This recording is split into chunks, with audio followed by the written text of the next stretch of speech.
રમેશભાઈ હીરાભાઈ ગામ ઝાલાપુર.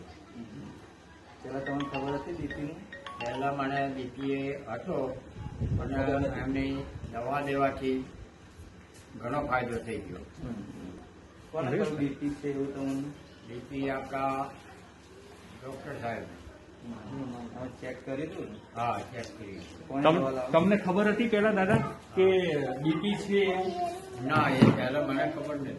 આ ભરતભાઈ આવીને ચેક કર્યા પછી એ ચેક કર્યા પછી ખબર પડી. પછી ખબર પડી. પછી તમે શું કર્યું? દવા ચાલુ કરી? દવા એમને કહેવા પછી એ પ્રમાણે ચાલુ કરી. ઓકે. હા. ત્યાર પછી તમને ચક્કર કે એવું કઈ હવે કઈ ના, આવે છે? ફરી એનાથી મને ઘણો થોડો ફાયદો થયો. ઓકે. કેવું કામ કરે છે? સારું કામ કરે કામ છે? સારું કરે. ઓકે. કઈ કહેવા માંગો છો તમે? ના, ગામમાં ફરે છે બધા ઘણા ખરાનો ચેક કરે છે અને જેની માર્ગદર્શન આપે છે. સરસ. હું એક સંઘ જીવન વિતર કાર્યકર સેન્ટરમાંથી આવું છું. હા હા. આ પ્રોજેક્ટ લગભગ ઘણા સમયથી ચાલે છે અને મારે ચાલાપુરા, સોખડા, પાલડી એમાં સ્ક્રીનિંગનું કામ ચાલુ છે. એમાં ઘણા બધા પેશન્ટ મને મળ્યા. તો એ પેશન્ટને જેને બીપી હોય એ લોકોને હું લખી પણ આપું છું, એમને જરૂરી માર્ગદર્શન પણ આપું છું, જેથી કરીને એમના જીવનમાં જે મોટા પ્રોબ્લેમ છે, ધારો કે બીપી વધતો હોય તો હાર્ટ એટેક છે, હેમરેજ છે, લકવામાં આવી જતો હોય, એ બધા પ્રોબ્લેમ ના થાય. અને આ બાજુ શિક્ષણનું પ્રમાણ થોડું ઓછું એટલે એ લોકોને ખ્યાલ નહીં હોતો કે બીપી એટલે શું.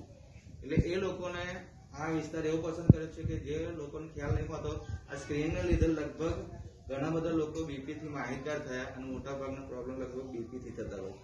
એટલે આ લોકોને ખ્યાલ આવે કે બીપી શું છે અને બીપીને કઈ રીતે કંટ્રોલમાં લઈ શકાય એ બધાનું માર્ગદર્શન આપીએ છીએ.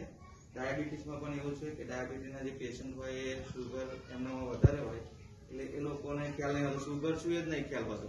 એટલે આ સ્ક્રીનિંગ દ્વારા એમને ખ્યાલ આવે છે કે એમને ડાયાબિટીસ છે, તો ડાયાબિટીસ હોય તો એ ગળું ઘર પણ ઓછું લે છે, પછી કસરત કરતા હોય છે, જમવામાં પણ ધ્યાન રાખે છે, જેથી કરીને ગામડાના લોકોને ઘણો બધો ફાયદો છે. અહીંયા ટોયલેટની સુવિધા પણ છે, શિક્ષણનું પ્રમાણ તો છે જ, સાથે અમુક એમને બહાર પણ જવું પડે છે. જ્યાં 5 સુધી હોય, નાનું ગામડું 200-250 ની વસ્તી છે ઝાલાપુરમાં, એટલે એમને બહાર જવું પડે અને ત્યાં આગળ એ શિક્ષણ મેળવતા હોય છે. નગરા જતા હોય છે, તમે કેટલા સમયથી આમાં આની સાથે જોડાયેલા છો? 2 વર્ષથી કામ કર્યું.